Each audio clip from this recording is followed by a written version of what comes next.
आज की हमारी कहानी का नाम है बड़े भैया।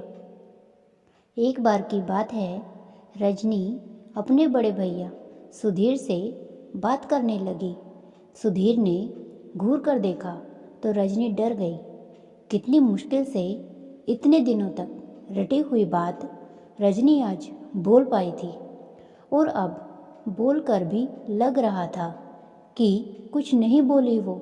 उसके बड़े भैया से आँख मिलाकर कोई बोले, ऐसा साहस घर में किसी का नहीं था। सुधीर ने गंभीरता से कहा, क्या बोला तुमने, जरा फिर से कहना। बोल तो दिया भैया जी एक बार, और रजनी की आवाज़ लड़खड़ा गई। सुधीर ने धीमी आवाज़ से कहा, कोई बात नहीं, एक बार फिर से कह। अक्सर दूसरी बार कहने से अर्थ बदल जाता है। और फिर रजनी ने नीचे देखते हुए कहा, मुझे राकेश से शादी करनी है। सुधीर ने पूछा, यह राकेश वही है ना जो कुछ दिनों पहले यहाँ आया था, और वह बंगाली है? तो रजनी ने धीरे से कहा, जी भैया। सुधीर ने फिर कहा, हम लोग, जिसमें तू भी शामिल है, शुद्ध शाकाहारी हैं, और वह बंगाली तो अवश्य ही मांस मछली खाता होगा। रजनी ने सिर हिलाकर कहा, जी भैया। सुधीर ने जवाब सुनकर गुस्से से कहा, यह शादी नहीं हो सकती। रजनी ने साहस जुटाकर पूछा, क्यों बड़े भैया? सुधीर ने डांट कर कहा, क्यों? क्या दिखाई नहीं देता? एक उत्तर है तो दूसरा दक्षिण, एक पूरब है तो दूसरा पश्चिम। कहाँ मेल है इसमें? कैसे रह पाएगी उस वातावरण में? रजनी ने कहा, हम दोनों ने एक दूसरे से शादी करने का फैसला कर लिया है, क्या यह मेल नहीं है? फिर सुधीर ने कहा, अच्छा तो तू अब इतनी बड़ी हो गई है कि अपने फैसले स्वयं करेगी। लगता है तू अपने आप को विश्व सुंदरी समझने लगी है कि जो चाहे कर लेगी। रजनी यह सोचकर चुप रही कि बड़े भैया को उत्तर देगी तो वे और भड़क जाएंगे। उनका टेप एक बार चालू होता है तो फिर बंद नहीं होता। कोई उत्तर न पाकर सुधीर ने पूछा, और अगर मैं शादी की मंजूरी नहीं दूँ तो? रजनी ने कहा, तो हम कोर्ट में शादी करेंगे। सुधीर ने ताली बजाते हुए कहा, शाबाश बेटी, तूने मेरी इज्जत रख ली।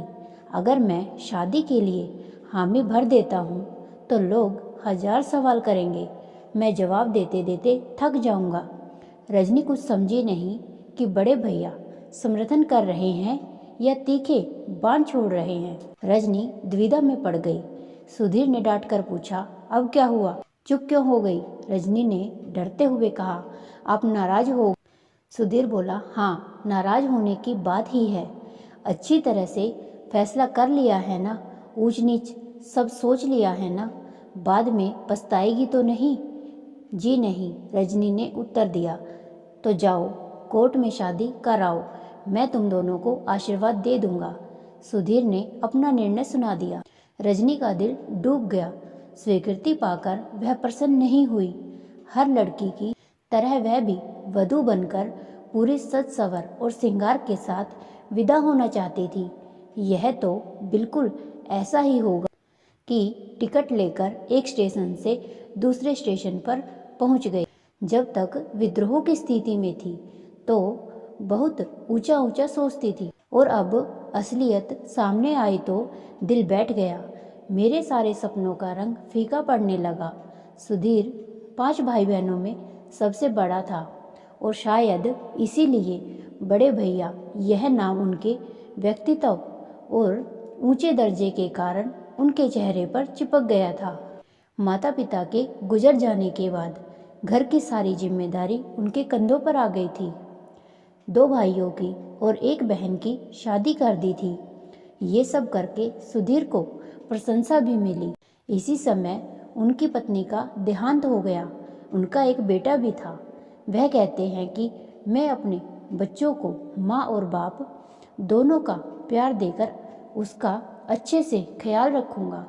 अब रह गई सबसे छोटी बहन रजनी, जो उनसे 15 वर्ष छोटी थी। उनके बीच भाई बहन का नहीं, एक पिता और पुत्री का रिश्ता था। घर में वह तीनों ही रहते थे, क्योंकि बहन ससुराल चली गई थी और भाई अपनी अपनी नौकरियों पर अन्य शहरों में थे। रजनी बड़े भैया से जितनी डांट खाती थी, उतनी ही वह उनके सिर भी चढ़ी हुई थी। कोर्ट की शादी के कारण रजनी धूमधाम की शादी से वंचित रही, जबकि अमित के परिवार वालों को लगा जैसे वे लोग धोखा खा गए। खाली हाथ बिना दहेज की बहू के आने से उनकी नाराजगी चेहरे पर एक बहुत बड़े मस्से की तरह दिखाई देने लगी, क्योंकि अमित ही अपनी कमाई से घर चला रहा था। इसी कारण कुछ कहने का साहस किसी का नहीं हुआ।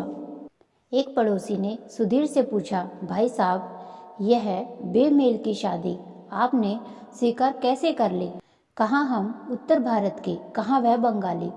सुधीर ने कूटनीति का सहारा लेते हुए कहा, भाई मेरी स्वीकृति का प्रश्न ही कहाँ उठता है। उन दोनों ने अपनी मर्जी से कोर्ट में शादी कर ली तो मैं क्या कर सकता था।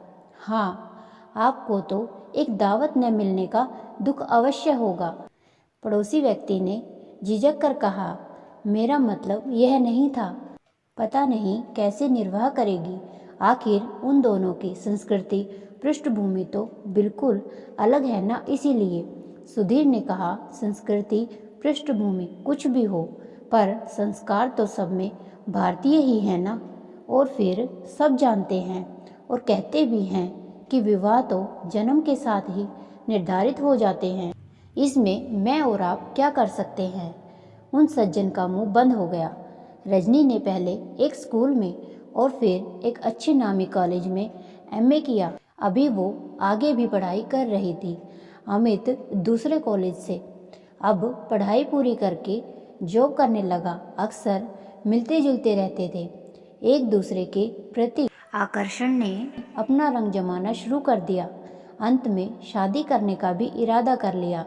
दोनों परिवारों के विरोध का भी उन्हें कोई अंदाजा नहीं था, पर कोशिश यही थी कि शादी बिना किसी झंझट के हो जाए, बाकी देख लेंगे। रजनी के बड़े भैया ने कुछ नहीं कहा, जबकि अमित के घरवालों ने कुछ समय तक सहयोग आंदोलन किया।